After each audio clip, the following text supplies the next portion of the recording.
بولونيا الشرق الأوسط 001.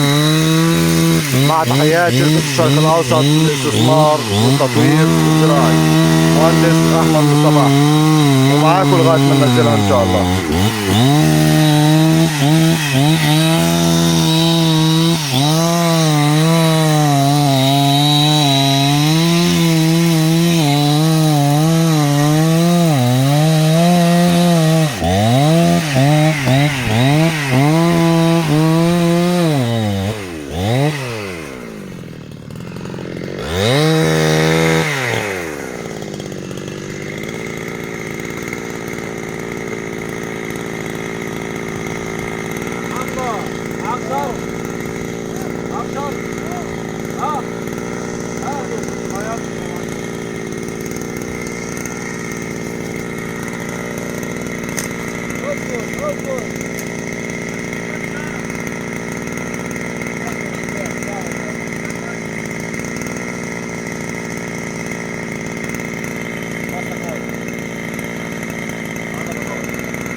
بصوا يا حضرات، سنة 2 3 4 5 6 7 8 واتقطعت في التاسعة.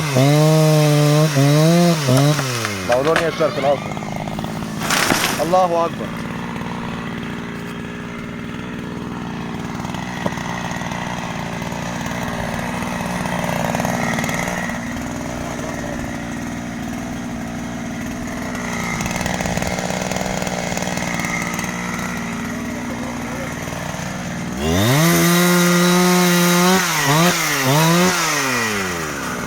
يا حضرات دي ثروة لمصر، يا حضرات دي ثروة لمصر.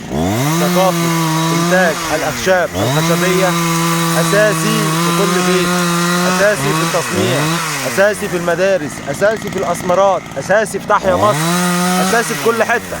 احنا وصلنا لمرحلة إن احنا كمصر عندنا 35 غابة موجودة في مصر، عمرنا ما أنتجنا منهم شجرة على مدار السنين اللي فاتت.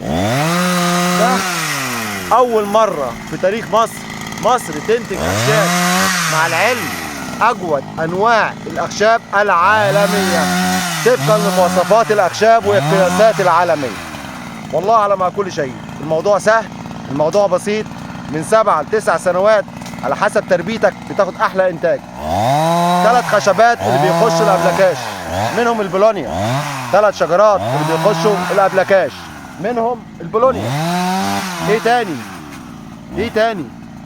سهلة وبسيطة وبتتحمل الملوحة وبتتحمل الجفاف زي ما انت شايف، وبتحافظ على البيئة اللي حواليها وصديقة للبيئة، وبتنتج أخشاب وورقها علف، وبتطلع أزهار أجود أنواع العسل النحل. ايه تاني؟ فينك يا وزارة يا زراعة؟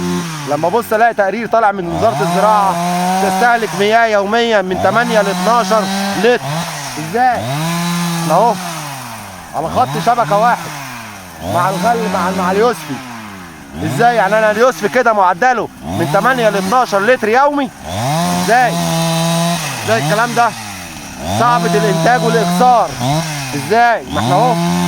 وفي نفس الوقت يقول لك بتطلع بذور بتنشر في الحقل اشجار تانية. ازاي صعبة الاكسار وبتطلع بذور تنشر الحقل اهو كامل اهو.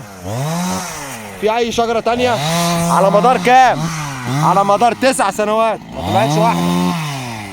يا اولي الالباب الا تعقلون ان الله يخشى من عباده العلماء. عشان ما تجننوش، اللي انتوا بتقولوه ده جنون. حافظوا على مصر، انتجوا، اعملوا.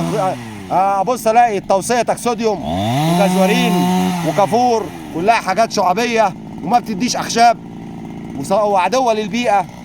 انت فين يا مصر؟